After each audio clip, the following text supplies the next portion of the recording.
창세부터 요한계시록까지 성경 66권 전권에서 가장 중요하게 다루고 있는 주제를 골라라. 그러면 두말할 것 없이 예수 그리스도예요. 성경에는 예수 그리스도에 대한 진리로, 말씀으로, 예언으로 가득 차 있죠. 특별히 구약 성경은 앞으로 오실 메시아, 그리고 신약 성경은 말씀대로 오신, 약속대로 오신 메시아의 이야기로 가득 차 있습니다. 특별히 창세기 3장 15절 기억하시죠? 여인의 후손이 뱀의 머리를 상하게 할 것이고 뱀은 여인의 후손의 발 뒤꿈치를 상하게 할 것이다 라는 창세기 15장의 말씀을 시작으로 구약성경 39권에는 앞으로 오실 메시아에 대한 예언들과 말씀으로 가득 차 있어요.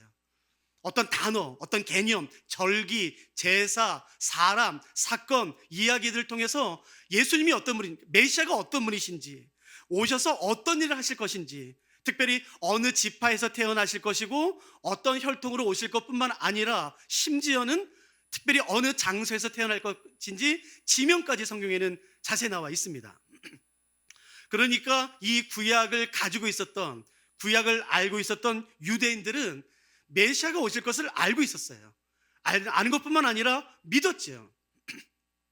유대인들의 메시아에 대한 갈망과 기대는 여러분 상상을 초월합니다. 아니, 상식을 초월해요. 얼마나 강렬했는지, 얼마나 강력했는지 그 유대인들의 메시아에 대한 소망, 기대는, 갈망은 누구도 비교할 수가 없습니다. 경건한 가정의 경우 남자아이가 태어나면 이 아이가 혹시 메시아일지 몰라 라는 생각으로 어머니들은 그 아이를 양육했어요. 말씀을 가르치고 기도를 양육하죠. 그 메시아에 대한 갈망이 너무 깊어서 사실은 부작용도 있었어요. 제가 주는 기록된 문헌에 의하면 예수님 당시에만 거짓 그리스도, 거짓 메시아가 무려 20명이나 됐다고 그래요.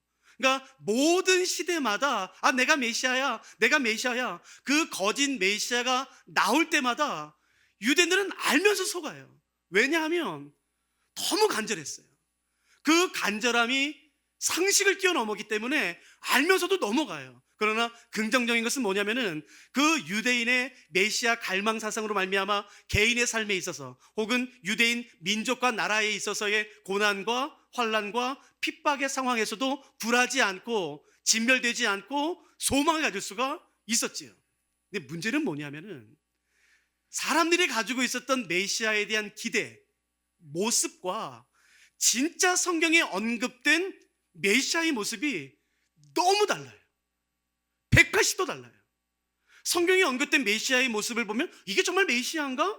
이게 정말 메시아인가라고 의심할 정도예요. 유대인들이 가지고 있었던, 유대인뿐만 아니라 성경을 알고 있는 사람들이 가졌던 유대인 메시아에 대한 모습은 성경의 모습과 너무 달랐어요. 그래서 심지어 유대인들은 지금까지도 이건 메시아 아니야, 이거 성경에 언급된 거는 메시아 아니야 라고 성경을 거부하기도 해요. 도대체 말씀이 어떻게 기록됐길래 그런가 한번 우리 같이 확인해 보지 않으시겠습니까? 성경 가셨다면 한번 잠깐 펴시죠. 이사야 50장 말씀입니다. 제가 이사야 50장 6절의 말씀을 읽어드릴 테니까 여러분도 한번 생각해 보세요. 이 구절이 내가 기대하는 메시아의 모습인가? 내가 원하는 메시아의 모습은 이런 분인가? 여러분도 한번 생각해 보세요. 유대인들은 아닙니다. 거부합니다. 이사야 50장 6절 말씀을 제가 천천히 읽어드릴 테니까 한번 눈여겨보세요. 제가 읽겠습니다. 나를 때리는 자들에게 내 등을 맡기며 나의 수염을 뽑는 자들에게 나의 뺨을 맡기며 모욕과 침뱉음을 당하여도 내 얼굴을 가리지 아니하였느니라. 여러분 대답해 보세요. 이 분이 내가 원하는 메시아인가요? 나는 싫어요. 왜 내 메시아가 뺨을 맞습니까? 여러분 왜 침뱉음을 당합니까? 사람들한테 거절당하고 버림당하고 왜 내 왕이 짓밟힘을 당합니까? 나는 싫어요. 그러니까 이해할 수가 없어요. 왜 메시아가 이래야만 되나? 사람들이 원했던, 사람들이 기대했던 메시아의 모습은 이런 게 아니라 왕이에요.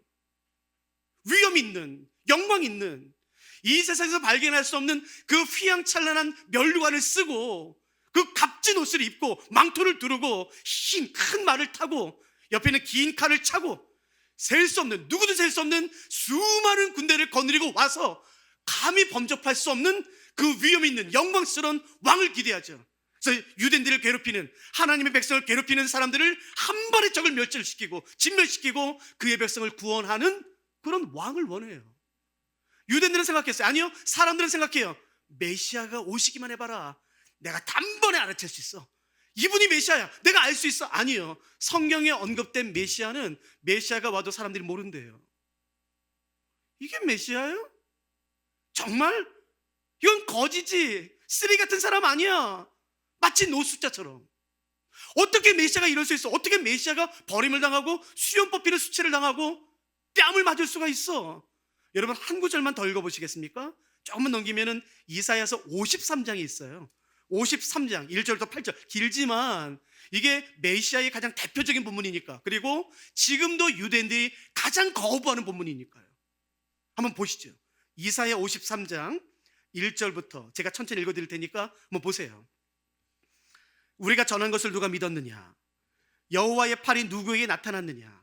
그는 주 앞에서 자라나기를 연한 순 같고 마른 땅에서 나온 뿌리 같아서 고운 모양도 없고 풍채도 없은즉 우리가 보기에 흠모할 만한 아름다운 것이 없도다. 사람들은 생각해요. 아, 메시아 오시면 금방 갈 수 있어. 그 휘황찬란함, 영광, 존귀, 아름다움. 아니요, 성경에 언급된 메시아는 아름답지 않아요. 풍채도 없어요. 존귀함도 없어요.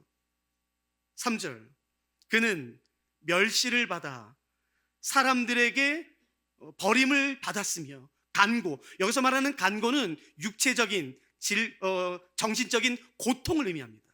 간고를 많이 겪었으며, 질고는 질병을 의미하죠. 질병을 아는 자라. 마치 사람들이 그에게서 얼굴을 가리는 것 같이 멸시를 당하였고 우리도 그를 귀히 여기지 아니하였도다. 4절은 놀랍죠.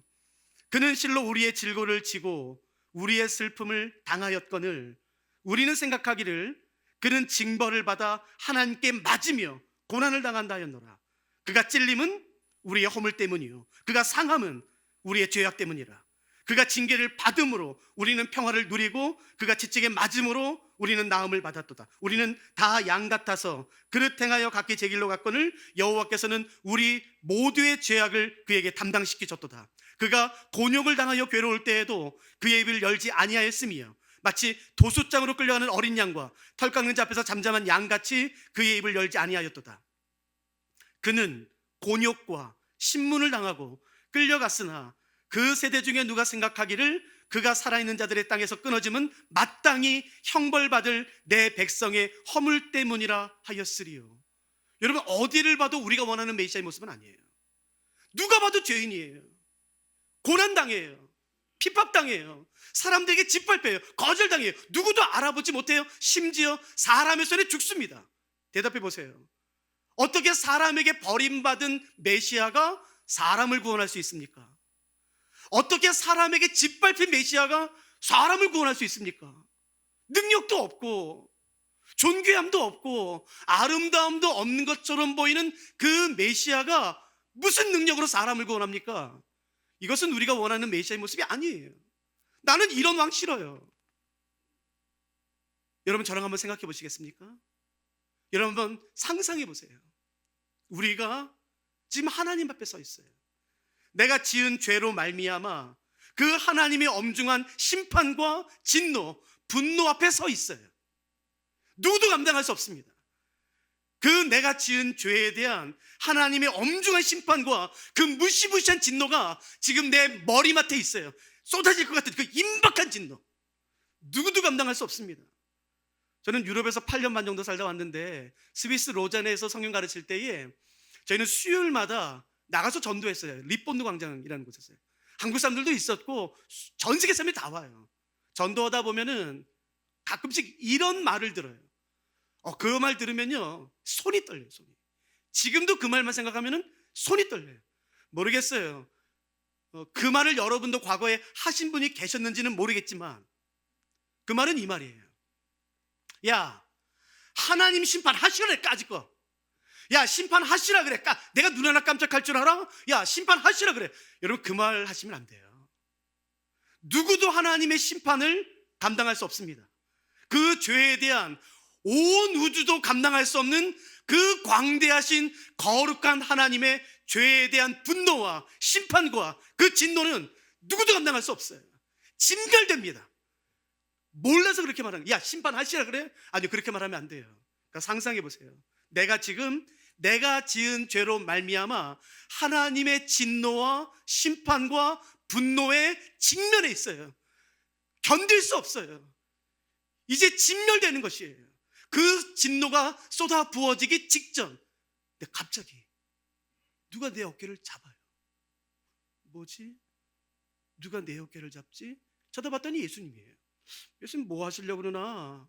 왜 그러나? 갑자기 내 어깨를 잡으시더니 나를 옮기세요. 그리고 원래 예수님 자리에 나를 세우세요. 이게 뭔 상황이지? 누구도 얘기해 준 적이 없으니까 모르죠. 그리고 나서는 예수님이 내 어깨에서 손을 떼어 내가 원래 섰던 그곳에 예수님이 서세요. 저기 왜 서시나? 이제 곧 진도가 쏟아질 텐데 왜 예수님이 내 자리에 서시지? 그리고 나를 바라보시면서 미소를 지어주세요. 그리고서는 내가 받아야 되는 그 하나님의 엄중한 심판과 진노와 무시무시한 분노를 내 자리에서 다 받아냈어요. 그 죄의 무게, 수치, 모욕, 그 처참함, 깨어짐, 질병, 모든 것을 다 받아냈어요.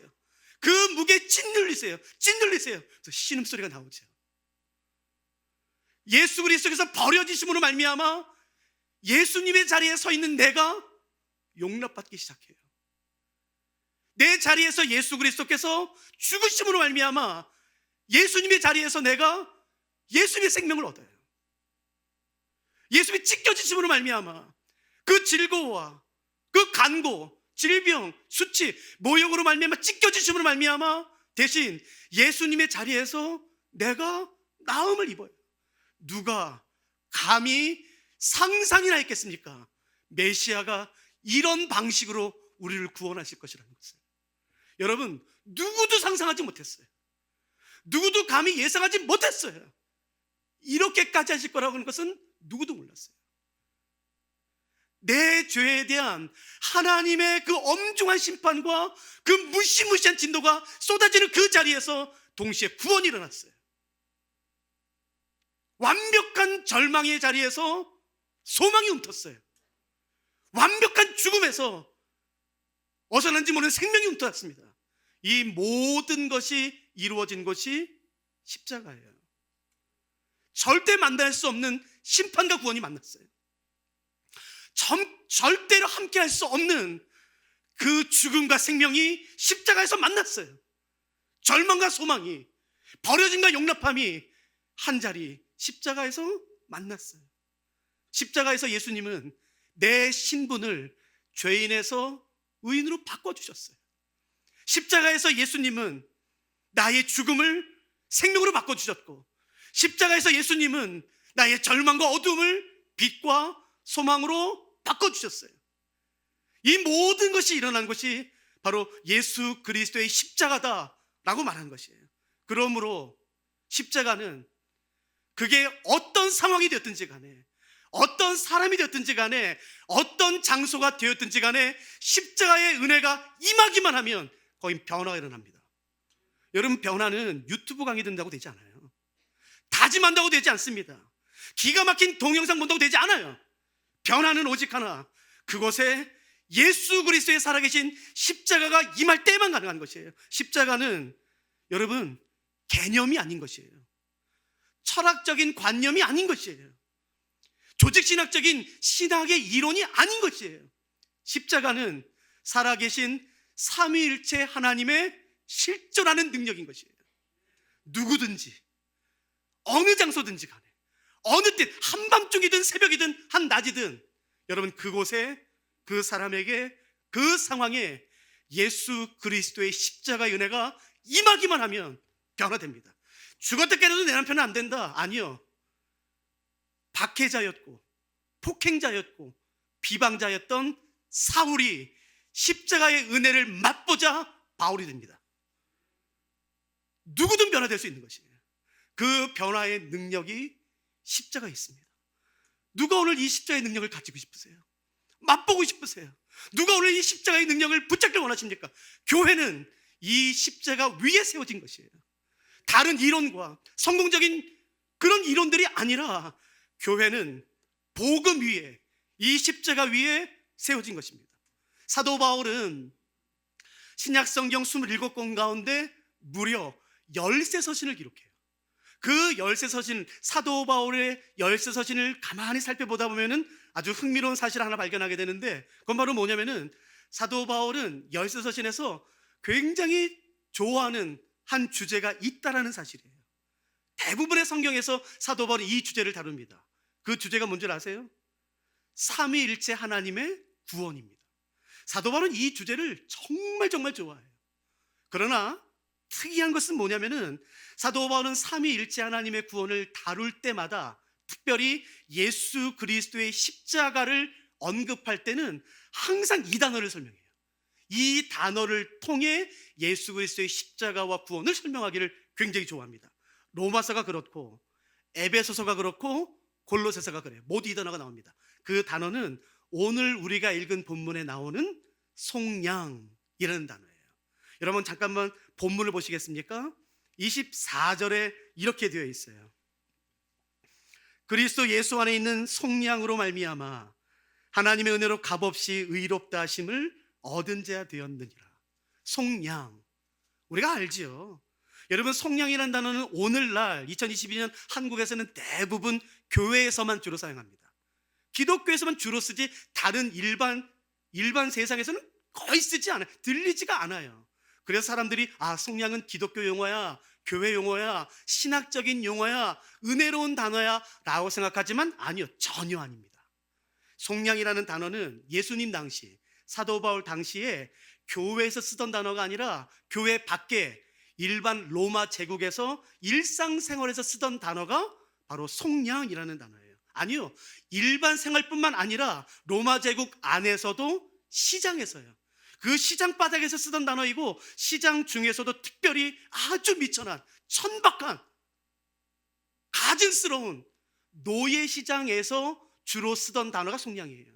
속량은 우리가 아는 것처럼 그 노예의 몸값을 지불하고 사는 것, 그 행위를 속량이라고 말합니다. 근데 사도 바울은 너무 신기하죠. 세상에서 가장 미천한 천박한 그 단어를 통해 예수 그리스도의 그 고귀한 아름다운 십자가를 설명해요. 어떻게 이 두 단어가 조화를 이룰 수 있습니까? 여러분 시장 바닥에나 굴러다니는 아주 세속적인 단어, 미천하고 천박한 단어를 통해 세상에서 가장 순결하며 가장 아름답고 높은 그 예수 그리스도의 십자가를 이 단어를 통해 설명해요. 기가 막히지 않습니까? 여러분 제가 이 단어를 좀 더 설명해 볼 테니까 한번 생각해 보세요. 제가 가지고 있는 문헌에 의하면 사도 바울 당시, 예수님 당시에는 로마 제국에 노예가 활성화되어 있었어요. 어디든 노예 시장이 열렸고 그 노예 시장은 월화 수목 금토 주일 매일마다 서로 다른 물건이 진열됐습니다. 사람을 물건이라 말해서 죄송합니다만 로마 제국에서 노예 제도는 수도 없이 바뀌었고 특별히 예수님 당시와 사도 바울 당시 1세기 당시의 로마의 노예 제도에 의하면, 법에 의하면 노예는 사람이 아니라 가축법에 적용됐어요. 가축법, 개, 돼지, 소, 양 같은 가축법에 적용됐던 게 이 당시 노예예요. 그러니까 물건이 맞죠. 월요일날은 남자 노예, 화요일날은 여자 노예, 수요일날은 음식 잘하는 노예, 목요일날은 재밌게 갖고 놀다가 버릴 수 있는 노예, 그런 노예들로 즐비했었어요. 대개 노예값은 8만 원 정도에서 12만 원 정도, 더 싼 것은 5만 원, 4만 원, 나가서 1+1, 굉장히 다양한 종류의 노예들이 있었지요. 사람들이 노예를 사면, 몸값을 지불하고 노예를 사면 이건 내 거야 라는 의미로 낙인을 찍기를 좋아했었어요. 여러분도 혹시 그러지 않으시나요? 물건을 사면, 책을 사면 여기 앞부분에 사인 같은 거 안 하세요? 표시를 하죠. 제 이름을. 그런 것처럼 이 노예는 내 거야 라는 의미로 그 가문의 문장을 불에 달고 낙인을 찍었어요. 대부분 요 어깨에. 근데 옷을 입으면 보이지 않아요. 근데 제가 듣는 재밌는 문헌에 의하면 무슨 내용이 있냐면은 사도 바울 당시에는 도망간 노예를 전문적으로 잡는 관청이 따로 있었다고 그래요. 도망간 노예를 전문적으로 잡는. 그러니까 노예들이 많이 도망갔었나 봐요. 근데 우통 벗기면 금방 알아요. 여기 낙인이 있으니까. 그래서 상상해 보세요. 노예가 도망가면 제일 먼저 하는 게 뭔지 아시겠어요? 그러니까 산으로, 계곡으로, 강으로 도망가서 밤새도록 노예가 한 가지를 먼저 해요. 뭐겠습니까? 이거 살갗을 벗겨냅니다. 밤새도록. 여기 피가 철철. 그거 안 하면 죽어요. 즉결 처분이에요. 잡히는 즉시 죽습니다. 그러니까 빨리 벗겨야 돼요. 그 처참함. 그러니까 이거 노예 같은데 우통 벗겨보면 여기가 상처나 있어요? 그러면 노예일 확률이 많겠죠. 도망가다 잡힌 노예는 직결 처분입니다. 근데 그것도 은혜를 베풀었을 때예요. 은혜를 베푸는 게 직결 처분이에요. 대부분의 잔인한 노예 주인들은 안 죽입니다. 거의 죽을 만큼 때려요. 거의 부러뜨립니다. 그리고 질질 끌고 와서 다시 노예 시장에 대답합니다. 그리고 어떻게 파냐면은 이건 도망갔던 노예야 라는 의미로 라틴어 도망자를 의미하는 FUG라는 세자를 이마와 볼에다 새깁니다. 어깨 쓰면 모르니까요. 그러니까 노예 시장에 가서 노예들이 진열되어 있는데 얼굴에 FUG 이마나 볼에 있으면 이건 도망갔던 노예예요. 여러분 사시겠어요? 누가 어느 바보가 그게 삽니까? 아무리 싸도 1+1 뭐 2만 원, 5천 원 깎아드릴게 절대 안 삽니다. 그런 노예 하나 잘못 들어오면요 내 집에 있는 노예들이 도망가요. 절대 안 삽니다. 노예 시장을 가보면 노예들 목에는 나무판이 걸려 있어요. 그 나무판에는 노예의 주인이 매겨준 값이 정해져 있습니다. 10세겔, 12세겔, 7세겔 이렇게요. 나무판에 값이 적혀져 있고 노끈으로 매달아서 목에다 걸고서 이렇게 진열대에 서 있는 것이에요. 제가 읽는 기록된 문헌에 의하면 노예 시장에 진열된 노예들은 무슨 수를 써서라도 그날 밤에 팔리기를 원합니다. 왠 줄 아세요? 그 주인의 학대, 노예 주인의 학대가 끔찍합니다. 팔리지 않고 만일 다시 숙소에 가면 조그만한 골방에 수십 명의 노예들이 화장실도 없는 채로 살아야 돼요. 상상이 안 돼요. 거기서 용변을 봐요. 식사를 줄 것 같으세요? 아니요. 개돼지도 그거보다 나아요. 정말 그 당시에 노예는 개돼지 취급을 받았어요. 그래서 어떻게든지 간에 날이 밝아서 진열이 되면은 노예 시장에 진열이 되면은 어떻게든지 팔리기 위해 간절한 눈빛을 사람들에게 보내요. 난 더 싸게 해주세요. 난 더 싸게 해주세요. 나 팔리게 해주세요. 아니요. 그러나 이마의 볼에 FUG라는 도망자의 낙인이 찍혀 있으면 절대 안 삽니다. 그러니까 상상해 보세요. 내가 그 사람이에요. 여러분 우리 중에 목사인 저를 포함해서요. 단 한 번만 죄 진 사람은 아무도 없어요. 죄 짓고 또 짓고 또 짓고 용서받고 또 짓고 또 짓고 여러분 우리 몸에는 그 낙인이 도배되어 있겠죠. 누구도 나를 사지 않아요. 다 나를 지나쳐 가요. 근데 갑자기 누가 내 옆에 서요. 지나가겠지 뭐. 저 사람도 지나가겠지. 누가 나 같은 쓰레기에 관심 가질까? 아니요. 근데 안 움직여요. 고개를 들어보죠. 눈이 마주쳤어요. 근데 갑자기 그분이 나를 가만히 쳐다보다가 손을 듭니다. 그리고 나를 가르쳐요. 깜짝 놀랍니다. 아니요, 내가 놀라는 게 아니라 내 노예 주인인 사탄이 놀래요. 예수님, 아닙니다. 이거 완전 쓰레기입니다. 무슨 이딴 걸 삽니까? 내가 다른 거 추천해 드릴게요. 이거 사지 마세요. 이거 완전히 쓰레기입니다. 이거 사지 마세요. 아니요, 예수님 흔들리지 않아요. 아니, 나는 전혀 흔들리지 않아요. 여러분 사단의 비웃음 소리가 들리지 않으세요? 야, 예수 저 똑똑인 줄 알았구만. 저 전능한 줄 알았구만. 전지한 줄 알았구만. 저 멍청이야. 예수 봐라 저거. 저딴 걸 사겠단다. 저딴 거를. 근데 이제 더 놀랄 일이 벌어져요. 내 목에는 기억나시죠? 모든 노예의 목에는 그 주인이 매겨준 가치가 기록되어 있어요. 근데 내 앞에 서신 예수님은 내가 매달고 있는 사람들이 매겨준 가치에는 쳐다보지도 않으세요. 그리고 예수님이 생각하시는 내 가치의 값어치를 꺼냈어요. 그리고 내 앞에 내려놓습니다. 그저 주변에 있는 사람들이 깜짝 놀라는 것이에요. 사탄뿐만 아니라 모든 사람들이. 왜냐하면 그 돈은 내 목에 걸려있는 돈이 가치가 아니라 예수님께서 나를 생각하시는 그 가치예요. 예수님 자신의 생명. 깜짝 놀랍니다. 그래서 사탄이 오죠. 예수님, 예수님, 이건 이럴 필요 없습니다. 그냥 이 중에서 동전 한 입만 내시면 내가 드리죠. 이건 완전 쓰레기입니다. 가치 없습니다. 이거면 됩니다. 아니요, 예수님 전혀 요동하지 않으세요. 아니, 나 이 전체를 드릴 거야. 예수님은 세상이 나에게 매겨준 가치 따위에는 관심 없으세요. 나의 창조자이신 하나님께서 나를 창조하셨을 때 가지셨던 원래 그 가치, 그 값을 지불하시고 나를 속량하시는 것이에요. 여러분, 사람들은 우리에게 가치를 매겨줍니다. 학벌에 따라서요. 어디 나오셨어요? 지방대. 지방대. 돈은 얼마나 있으세요? 얼마나 유명하세요? 직장은 어디십니까? 라는 조건 가지고 가치를 매겨요. 아니요. 예수님은, 내 주 예수 그리스도는 사람들이, 사탄이 나에게 매겨준 가치 따위에는 관심도 없어요. 나를 창조하셨을 때 가지셨던 그 가치, 그것만을 생각하세요. 그게 뭐냐면은 하나님이신 예수 그리스도 자신의 생명이신 것이에요. 그 보혈이신 것이에요. 여러분, 우리에게 오늘 이 믿음이 있으시다면 내 가치가 세상이 매겨준 가치가 아니라는 것을 믿으세요. 내 가치는 예수님이 나를 속량하시기 위해 지불하신 것이 내 가치예요. 그렇다면 어깨 피세요. 고개를 또 빳빳이 세우시고, 여러분, 세상을 향해서 주눅 들지 마세요. 세상을 향해서 담대히 외치는 것이에요. 우리 그런 사람들이니까. 그리스도의 정체성은 여러분 뒤로 물러나 침륜가운데 빠지는 것이 아닌 것이에요. 하나님께서 온 우주도 담을 수 없는 그 하나님의 생명값으로, 그 보혈로 나를 속량하신 것이에요. 여러분, 그 믿음 가지고 우리가 일주일 사는 것이에요. 그러나 성경에 보시면, 특별히 로마서와 에베소에서 보시면 예수 그리스도께서 나를 속량하신 데에는 목적이 있다라고 말하는 것이에요. 목적. 예수님도 노예가 필요했나 보지 뭐. 아이고, 일꾼이 필요했나 보다.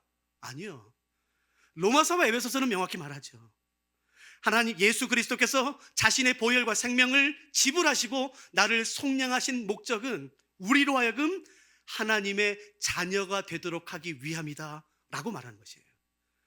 하나님의 자녀가 된다는 말은 다른 말로 하면은 우리에게 이제 아버지가 생겼다는 뜻입니다. 하나님을 아버지라 부를 수 있게 됐다는 뜻이에요. 혹시 아세요? 구약 성경에 언급된 수많은, 이름만 들어도 기죽는 수많은 하나님의 사람들, 모세, 다윗, 다니엘, 예레미야, 이사야, 엘리야, 에스라, 수많은 하나님의 사람들이 우리와는 비교할 수 없는 축복을 받았다 할지라도, 아니요, 구약에 언급된 누구도 감히 하나님을 아버지라 부른 사람은 없습니다. 우리에겐 그 축복이 주어졌어요. 하나님을 아버지라 부를 수 있는 축복. 그게 무슨 의미인지는 아세요? 제가 잠깐 얘기 하나 드릴게요. 저는 성경연구학교에서 한 20년 이상 학생들만 가르쳤던 사람이에요. 저희 학교에는 모든 성도님들이 다 입학하실 수가 있는데, 특별히 꽤 오래전에 목사님들이 찾아오셨어요. 지금 목사님, 목사들만 따로 모여서 좀 더 깊이 연구할 수 있는 학교 좀 만들어주세요. 그래서 제가 서울에 목사님들만을 위한 목회자 성경연구학교를 개척해서 2년 반 동안 인도하고 제가 넘겨줬어요. 근데 장소가 없어서 어디에 장소를 정했냐면은 부모님이 없는 아이들이 모인 곳, 옛날엔 고아원이라고 그랬어요. 근데 요즘엔 그런 말 잘 안 씁니다. 부모님들이 없는 그 아이들이 모인 곳에 건물 하나를 얻어서, 방을 하나 얻어서 거기서 제가 성경연구학교를 인도했어요. 2년 반 정도 거기서 살았으니까 거기서 있는 아이들, 고아들이라 말하는 그 아이들과 꽤 친분이 있었고 이름도 알았죠. 근데 실화예요. 밤에 강의를 하는데 갑자기 밖에서 소리가 들리세요. 팍! 팍! 팍! 누가 봐도 맞는 소리예요. 그래서 얼른 강의 멈춘 다음에 나가봤어요. 초등학교 한 3학년, 4학년 됐을까? 근데 제가 알고 있는, 이름도 아는 그 아이가 형 누나들 중학생, 고등학생에 둘러싸여서 맞고 있었어요. 얼른 말해서 흩었어요. 그리고 걔는 안으면서 말했어요. 다음번에 또 그러면 목사님한테 말해. 알았지? 내가 도와줄 테니까 말해. 근데 웬걸요? 2, 3주 뒤에 또 맞았어요. 제가 봤어요. 또 흩었어요. 계속 반복됐어요. 그래서 말했어요. 왜 나한테 말 안 하냐? 그러면서 제가 2년만 있으면서 그 아이들의 특징을 하나 발견해냈어요. 특별히 맞는 아이들. 특징이 뭔 줄 아세요? 절대 안 웁니다. 우는 걸 단 한 번도 못 봤어요. 혹시 왠 줄 아세요? 울어도 소용없어요. 아무도 안 도와줍니다. 절대 안 웁니다, 애들. 처음에 울었대요. 처음에 소리도 질러봤대요. 도와달라고, 살려달라고. 아니요, 아무도 안 도와줘요. 그래서 그 아이들 특징이 뭔지 아세요? 절대 안 울어요. 내가 말했거든요. 목사님한테 말해, 도와줄 테니까. 아니요, 절대 안 말합니다. 스스로 해결합니다. 그게 고아의 특징이에요. 아세요? 우리에게 아버지가 있어요. 왜 고아처럼 사십니까? 왜 모든 문제를 내가 다 끌어안고 왜 내가 해결하려고 하세요? 그건 고아죠. 우리에겐 아버지가 계신 것이에요. 심지어 자기의 생명까지도 기꺼이 내어주시는 그 아버지가 있어요. 물론 어린 시절 아버지에게 학대를 받아 아버지에 대한 이미지가 좋지 않은 분이 있는 거 제가 알죠. 얼마나 많이 제가 상담했는데요. 여러분, 우리 하나님은 아닌 것이에요. 우리에게 아버지가 있어요. 여러분, 힘드세요? 재정 때문에, 관계 때문에, 질병 때문에? 그걸 왜 혼자 끙끙 앓습니까? 새벽마다 나오세요. 여기에 나와서 이렇게 부르짖으세요. 아버지를 부르시면 돼요. 여기서요. 다른 데서 의지하지 말고, 다른 도울 사람 찾아다니지 말고, 돈 투자 힘이지 말고, 여러분 여기서 죽으세요. 여기서 아버지 이름 부르는 것이 아버지, 아버지. 여러분, 그러면 하나님이 그의 긍휼을 베풀기 시작하시는 것이에요. 여러분, 그것을 위해 하나님께서 우리에게 속량의 은혜를 주셨다는 것이에요. 여러분, 십자가의 은혜가 임하는 곳은 역사적으로 창세기부터 요한계시록까지 언제나 거기는 변화의 장소였었습니다. 죽음이 생명으로, 절망이 소망으로, 버려짐이 용납으로, 어둠이 빛으로, 그 십자가, 속량, 아버지 되심, 이 모든 은혜는 사람을 차별하지 않고 모든 사람에게 주어진 것이에요. 남자든 여자든, 유대인이든 이방인이든, 헬라인이든 야만인이든 주인이든 노예든 상관하지 않고 학벌과 재정과 직업에 상관없이 모든 사람에게 주어진 것이에요. 그러나 이 은혜는 모든 사람에게 주어졌지만 모든 사람이 누리고 경험하는 것은 아닙니다. 착각하시면 안 됩니다. 하나님의 은혜는 차별 없이 모든 사람에게 주어졌지만 이 은혜는 절대 모든 사람이 누리고 맛보고 경험하지 않습니다. 오직 예수님을 그리스도로 믿는 사람들에게만 주어지는 것이에요. 하나님, 내가 초라한 사람입니다. 내가 학벌이 미천합니다. 내가 재정이 미천합니다. 내가 가난합니다. 그렇다 할지라도 예수님을 그리스도로 믿는 믿음이 내게 있으면 이 은혜가 여러분의 것인 것이에요. 그러나 기가 막힌 학벌을 나왔다 할지라도, 수많은 재산이 있다 할지라도 예수님을 그리스도로 믿지 않으면, 그 믿음이 없다면 죄송합니다만 아무 상관없습니다. 아무리 교회 나온다 할지라도. 누가 오늘 이 믿음을 소유하시겠습니까? 누가 다시 한번 이 믿음을 기억하시겠습니까? 누가 다시 한번 이 믿음 앞에 내 삶을 위탁하시겠습니까? 누가 이런 기도를 하시겠습니까? 하나님, 내 삶에 다른 것이 아니라 예수 그리스도의 십자가 임하게 하여 주옵소서. 그 십자가의 능력과 소망과 거룩함. 여러분, 이 복음 위에 교회가 세워진 것이죠. 성공을 위해 사지 마십시오. 교회에 부르심은 성공이 아닌 것이에요. 교회에 부르심은 뭔지 아세요? 그건 거룩함입니다. 거룩함. 죄의 기준을 낮추지 마세요. 거룩함의 기준을 높으십시오. 교회의 힘은 돈에서 나오지 않죠. 사람 숫자에서 나오지 않습니다. 교회의 힘은 거룩함에서 나오는 것이에요. 그 십자가의 은혜로 오늘 하루뿐만 아니라 일주일을 넉넉히 살아내고 싶은 것입니다.